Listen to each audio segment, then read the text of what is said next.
మనము క్రిస్టమస్ అంటాం కదండి. ఇది క్రిస్టమస్ అంటే ఏంటిదండి? అసలు క్రైస్ట్ అంటే క్రీస్తు, మాస్ అనేటటువంటి మాట ఆరాధన అని తెలియజేస్తారనమాట. మాస్ అంటే, మాస్ అనే మాటకు ఏంటిది అర్థము? ఆరాధన. క్రైస్ట్ అంటే క్రైస్టోస్ మోస్ అంటారు. క్రిస్టోస్ మోస్, క్రిస్టోస్ అనే గ్రీక్ వర్డ్ నుండి క్రైస్ట్ అనేటటువంటి మాట రావడం జరిగిందనమాట.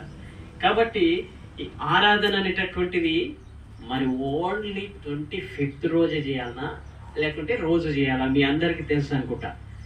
కాబట్టి ఎందుకంటే మన జీవితంలో దేవుడు ఒకే రోజు కోసం మనల్ని రక్షించడానికి రాలేదు.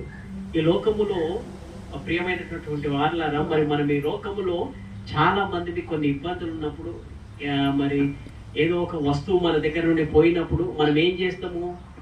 కంప్లైంట్ చేస్తాం స్టేషన్లో. ఎందుకండి?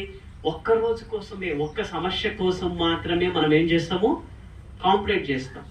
ఆ సమస్య నుండి మనకు కాపాడబడాలా, ఆ సమస్య నుండి మనము విడిపించబడాలా, లేదంటే ఆ సమస్య, ఆ యొక్క పరిస్థితి నుండి మనము కాపాడబడాలని మనం పోలీస్ స్టేషన్లో కంప్లైంట్ చేస్తాం. అవునా కదండి?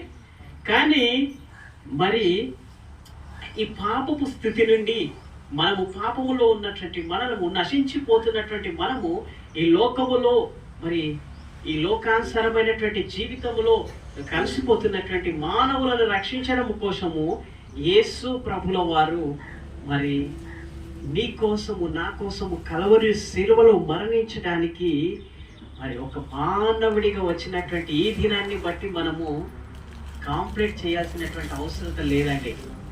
ఎందుకంటే ఆయన ఏమంటున్నాడంటే, నేడు మీ కొరకు రక్షకుడు పుట్టి ఉన్నాడు. నేడు నీ కొరకు, మన కొరకు, మనందరి కోసము రక్షకుడు పుట్టి ఉన్నాడని క్లియర్గా లేఖన భాగంలో తెలియజేయబడ్డట్టుగా మనం చూస్తున్నాం. కాబట్టి ప్రియమైనటువంటి వాళ్ళారా, మరి మన కోసము పుట్టినటువంటి ఆ రక్షకుని ఆరాధించడానికి ఒక సమయం అవసరం లేదు మనకు. ఒక